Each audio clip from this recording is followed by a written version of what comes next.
बिस्मिल्लाहिर्रहमानिर्रहीम। आजकल फैशनेबल हो गए, यहाँ पर अपने मतलब की बात उन्हें मिलती है, अपना फ़ायदा उनको नज़र आता है, तो फिर वो नहीं देखते हैं और नहीं समझते हैं किसी का नुकसान हो रहा या किसी को फ़ायदा हो रहा या किसी के दुख में ये मतलब है या किसी के सुख में है। उनको बस अपने फ़ायदे से मतलब होता है। मौलाना तारिक जमील साहब के बेटे की खबर जब सोशल मीडिया पर चली तो न्यूज़ वालों को मौका हाथ लगा, तो उन्होंने ये खबर चलाई कि मौलाना तारिक जमील साहब के बेटे को किसी ने गोली मार दी। गोली मारने वाले निकाब में आए थे और गोली मार दी। ये खबर चली और ये इतनी चली, इस तरह से चली, किसी के फार्म हाउस पे गोली मार दी, किसी ने कुछ कहा, किसी ने कुछ कहा।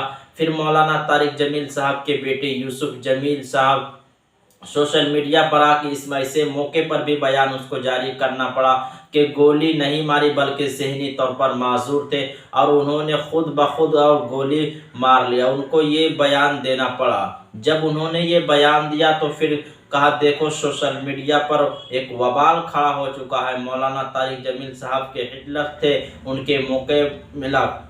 उन्होंने कहा देखो मौलाना साहब का बेटा होते हुए लव सिक्योरिटी होते हुए साहब दूसरों की तबलीग करते हुए खुद के घर में ऐसा हो रहा है।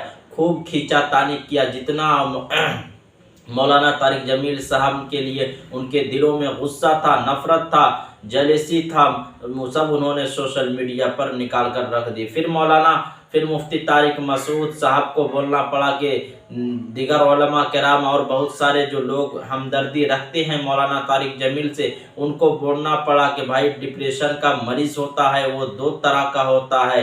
एक तो डिप्रेशन होता है कि आदमी खुद बनाया और खुद खामखा उसकी टेंशन ले रहा है, और एक होता है बीमारी जैसे बुखार, सर दर्द और इंसान के इख्तियार में नहीं होती, इसी टाइप के माजूर थे। चलो फिर इस मसला थोड़ा सा हल्का पड़ा तो फिर मौलाना तारिक जमील साहब अब एक ऐसी पूरी फेमस हस्ती है कि अपने कैमरे निकाल कर और जो मोहब्बत रखने वाले लोग होते हैं उन तक वीडियोस फ़ोटोज़ पहुंचाने के लिए उनको चैनल पर वीडियोस आ रही थी। तो ये देखो तमाशा बना दिया है मौलाना तारिक जमील साहब ने। अब इस तरह की बातें फिर मौलाना तारिक जमील साहब ने कुरान खानी का ऐलान किया। भाई इस दिन जो शायद कल या परसों कुरान खानी सब लोग जमा हो रहे हैं और कुरान खानी के ईसाले सवाब कर रहे हैं, तो फिर जो वो बरेली तबका के सामने आ गया और हमारा अहले सुन्नत वाली जमात का तबका आ गया और फिर एक्सपोज करना शुरू कर दिया। मौलाना तारिक जमील साहब को कहना पड़ा कि मौलाना तारिक जमील साहब को एक्सपोज देखो।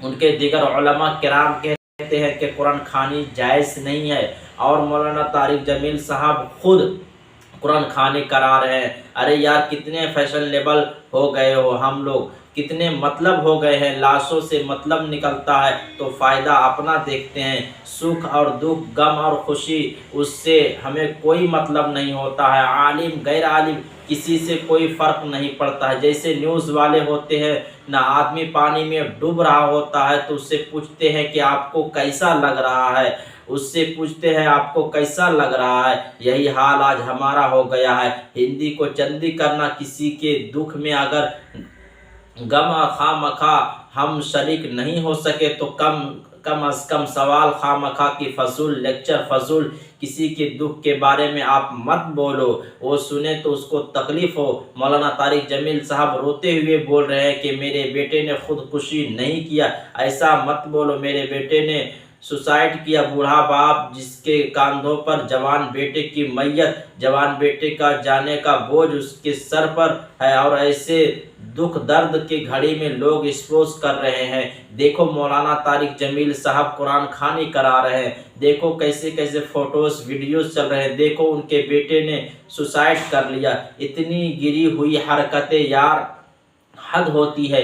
बिल्कुल गम अपने दिल में झांक करके देखो, अपने गिरीबान में झांक करके देखो। हम लोग देखा कि किस दर्जे के हम जलील होते जा रहे हैं, किस दर्जे तक हम करते जा रहे। सामने वाले को एक्सपोज करने लगा, किसी के जवान बेटे का इंतकाल हो जाए, सोचो उनके माँ बाप, मरने वाले के माँ बाप पर, घर वालों पर क्या गुजर रही होगी। लेकिन हमें जो है ना वो हिंदी को चंदी करने में कुरान खानी करा ली। देखो एक्सपोज, वहाँ पर भी देवबंदी एक्सपोज देखो उनको बेटे सुसाइड कर लिया, दूसरों को दावत तबलीग करते हैं और खुद बहुत अफसोस होता है। ऐसे सोच वाले लोग पर बहुत अफसोस होता है, इसी सोच वाले चैनल पर बहुत अफसोस होता है जो हमें ना लोगों को देख ना दुख में अपने अपनों सिर्फ मतलब निकालते हैं, अपना हसद निकालते हैं, अपनी जलीसी सामने रखते हैं। मेरे अजीज भाइयों, मेरे बहनों, यकीन मानो ऐसे मौके पर अगर हमारा दुश्मन भी होता, हमदर्दी का इजहार उससे बनता है। खुदा का दुश्मन होता है, उससे हमें इजहार का नहीं बनता है। ये हमदर्दी एक मुसलमान होने के नाते हमारी ये बस्ती है।